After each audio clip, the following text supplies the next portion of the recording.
how to fix Valorant bucket loss problem easy and quick. If you want to fix this problem, it's easy. All you need to do first, just right click here, open task manager, and after that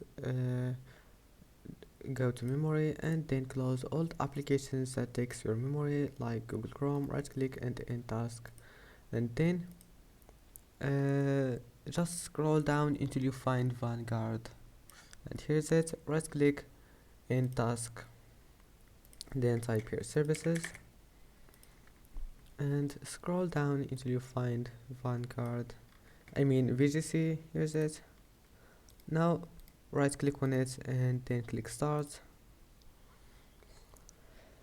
I hope that can help you, and that's it. It's easy, and you can update your Windows to make sure to fix your problem. And that's it. Don't forget to like, and see you in the next video.